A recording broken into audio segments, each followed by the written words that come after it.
Pemirsa, Kota Mobagu menjadi daerah pertama yang menjadi lokasi pelaksanaan safari Ramadan Pemprov Sulut yang dimulai Kamis kemarin.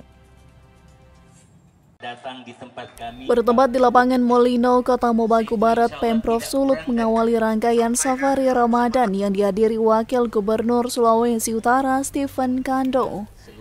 Dalam sambutannya, Wakil Gubernur mengajak untuk menghilangkan sekat akibat perbedaan dalam pemilu lalu dan bersama tetap menjaga kerukunan. Setelah melalui proses yang panjang sampai Pilpres dan Pileg, pastilah kita temui banyak sekat-sekat yang tumbuh di antara kita. Tapi mudah-mudahan di momentum bulan suci Ramadan itu kita hilangkan semua, seperti yang disampaikan oleh Pak Wali Kota tadi.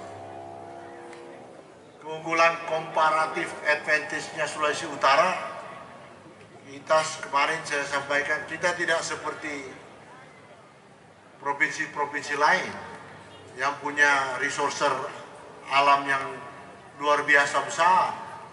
Kita tidak punya nikel yang luar biasa besar. Tapi yang paling utama kita miliki di Sulawesi Utara ini adalah kerukunan. Mari kita terus jaga kerukunan ini, karena ini advantage, keunggulan kita dibanding daerah yang lain.